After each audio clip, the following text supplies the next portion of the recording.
Yo, what's going on, guys? Mush back at it with another video. Want to give you guys some updates on what I think is going to be one of the biggest games of 2025, and that is Monster Hunter Wilds. I think this game is going to be absolutely gargantuan. However, there is a little bit of concern attached to this game, especially when it comes to the PC release. I did a couple videos about Monster Hunter Wilds, and generally speaking, you guys receive a lot of my content fairly well. You criticize me every now and again, but as far as like to dislike ratio goes, and I know that's not visible to you guys, I think there's extensions or whatever that'll make it visible.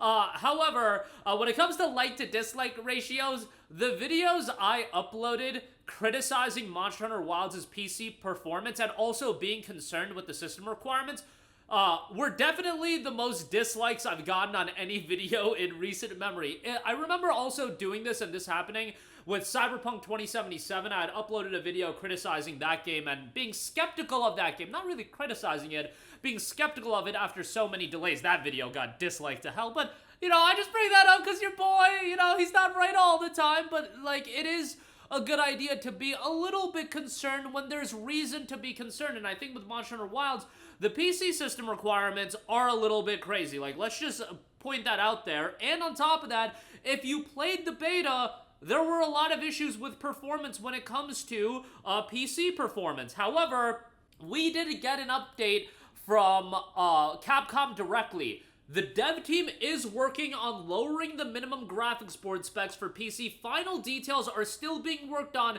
PC benchmark tool is also being considered for release. Huge W. I know that benchmark tools aren't common across, major releases, but it would be something that would be nice to see across the board. Now, you kind of do have to play a game in a real world setting. A benchmark tool is a tailor-made tool, although you could simulate an in-game section. I don't know how you want to do it. You could just release a demo, in all honesty. I think that's the best way to do a benchmark tool, but nevertheless, guys, when I upload videos talking about things like Monster Hunter Wilds' PC performance, or even I did videos talking about Black Myth Wukong and that game's PC performance and system requirements, I have the best interest of the consumer in mind. Do you guys want games to come out? And I get it. Most of you guys are understanding where I'm coming from when I do videos like this, when I point out things like system requirements being crazy, things like DLSS and frame gen being baked into the system requirements, which is now finally something more people are bringing up. But it's just crazy. I get it, dude.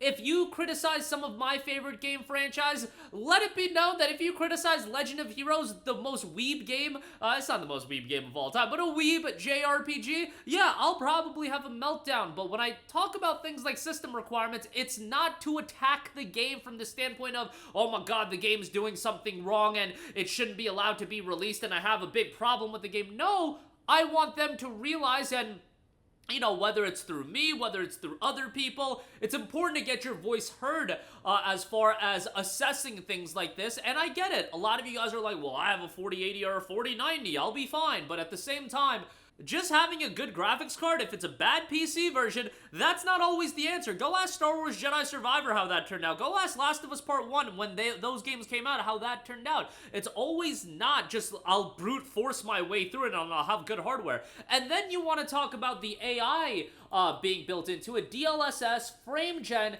This is such slippery slope, you guys, which I know that a lot of you guys do understand this, but to reiterate, DLSS and frame gen, it's incredible technology. It really is. DLSS, especially frame gen, is still, I feel, in its infancy, and it's a little bit janky. Especially, I recently, not super recently, but I used frame gen on Spider-Man Miles Morales, and that just ruined the game for me. I had to turn that off. But, it's evolving technology. However, that technology should be used as supplementary towards PC performance. It should not be used as a crutch. It should not be used as a be-all, end-all, because now you open up Pandora's box where, first of all, you are going to put less emphasis into a PC version of a game. That's the developers, because you're like, oh, they got DLSS, they got frame gen, we don't gotta try as hard as far as these PC versions go. Not only that, when you are tying something running well to software performance, Nvidia has a lot of power. You are then sacrificing a lot of power to Nvidia, doing whatever they want with their software, and you don't really want to do that either. You would want a good PC version, and absolutely, I utilize DLSS in a lot of my games, but it is used as a supplement, not as a crutch. And you look at the system requirements, and RTX 4060 is recommended, and that is expected to run 1080p 60 FPS with frame generation enabled under the medium graphics setting. Like, you guys, that performance is insanity. It's not even 60 FPS base, it's 60 FPS with frame gen, and on top of that, it's with medium graphics. RTX 4060 is not this blow-away top-of-the-line GPU, but it's still a relatively decent GPU where 1080p 60 medium without frame gen, I would be like, okay, that's demanding, but it's not crazy. 1080p 60 with frame gen is just insanity, and that's them utilizing frame gen as a crutch where it shouldn't be used as a crutch. On top of that, this is a game that should definitely have 4 to 6 tiers of system requirements. Like, we're at that point where we really do need that with the wide variety of different configurations in terms of displays that people have. Some people want to aim for 120 FPS. Some people want to play on ultra settings. Some people want to play at 1440p or 4K. There's so much variance where minimum and recommended is just not enough. They should have 4 tiers is the minimum, 6 tiers is ideal.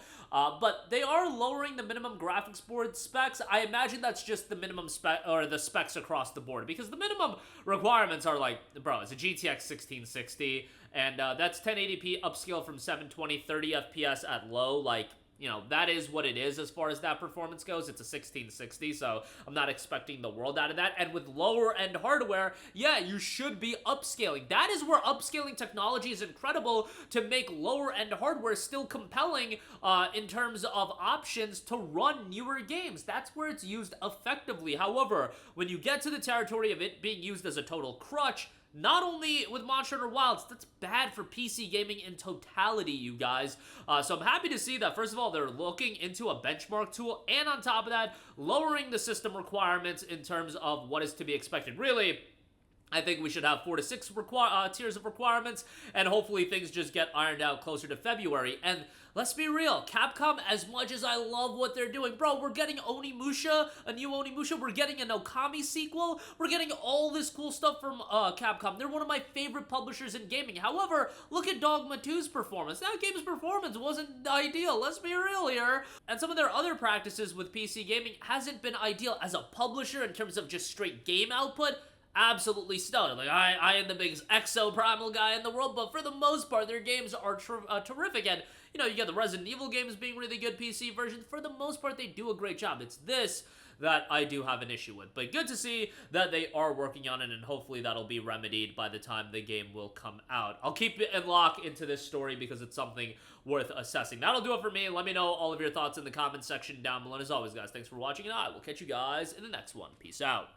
Hey, what's going on, guys? Mush here again. Hope you enjoyed the video. As you guys might know, YouTube's notification system is sometimes a little bit wonky, even if you're subscribed to the channel. Maybe you're not abundantly aware that I uploaded a video. To remedy that situation, make sure you hit the bell notification button. This way, whenever I upload a new video, and I try to upload as consistently as possible, you will be notified directly of the upload, and you can watch it as soon as it goes live. I would really appreciate it if you guys hit that button so you can stay up to date with all of the content I'm posting. But as always, guys, thanks for watching, and I'll catch you guys in the next one. Peace out.